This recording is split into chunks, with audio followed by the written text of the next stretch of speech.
A mother's heartbreaking loss and a reunion, 50 years in the making. For 50 years, Lynne Oakes carried a weight in her heart that never lightened. Every morning, she woke with the same haunting questions. Where is he? Is he happy? Does he know how much I love him? Her son, the baby she had held for just 10 precious days, was taken from her, leaving a void that time could never fill. I wanted to keep him, Lynne wept, her voice breaking as she recounted the pain.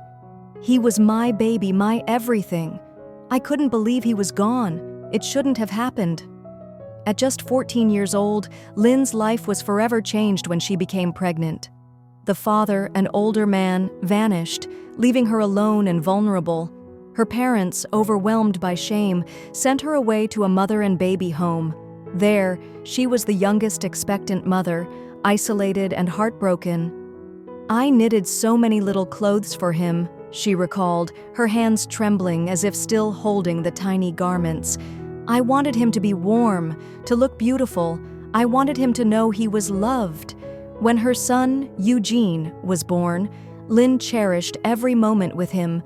For 10 days, she bathed him, sang to him, and whispered promises of a future she knew she couldn't give.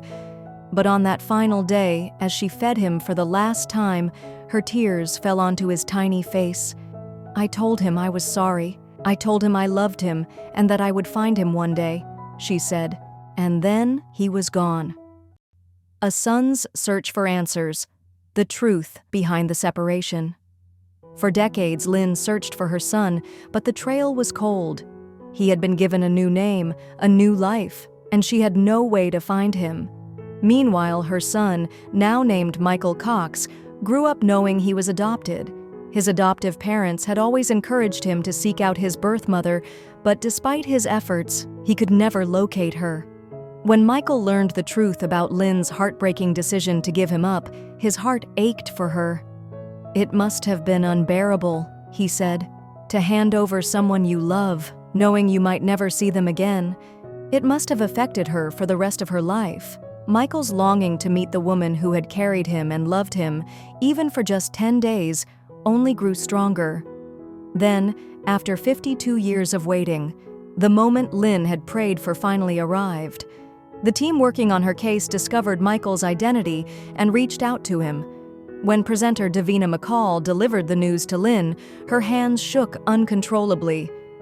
"Oh my God, he doesn't hate me," she whispered, her voice filled with disbelief. But Michael's response was nothing short of miraculous. Not only did he not resent her, he had spent years hoping to find her. In a heartfelt letter, he wrote, "I want to meet you. I want to know you." A reunion beyond dreams, healing a lifetime of pain. The day Lynne and Michael finally met was one neither of them could have imagined. Just a few miles from where she had last held him as a baby, they came face to face. "It doesn't seem real," Lynne admitted nervously before their meeting. "I don't know what it's like to be a mother. I was only a mother for 10 days. I don't know what to expect." But as soon as she saw him, the years of pain and longing melted away. They embraced, holding each other tightly, as if making up for all the lost time. "Can I call you Mum?" Michael asked softly, his voice filled with emotion. Without hesitation, Lynne replied, "Of course you can." Tears streamed down her face as she held her son's hand, refusing to let go. "I feel like a massive weight has been lifted," she said. "He keeps holding my hand, calling me Mum. It's magic, absolute magic." For Michael, the reunion was equally overwhelming. "I feel ecstatic. Over the moon," he said. "She's such a lovely woman, and I just can't wait for all the time we have ahead of us." But the joy didn't end there. Michael brought Lynne into his family, introducing her to his children and even his grandchild.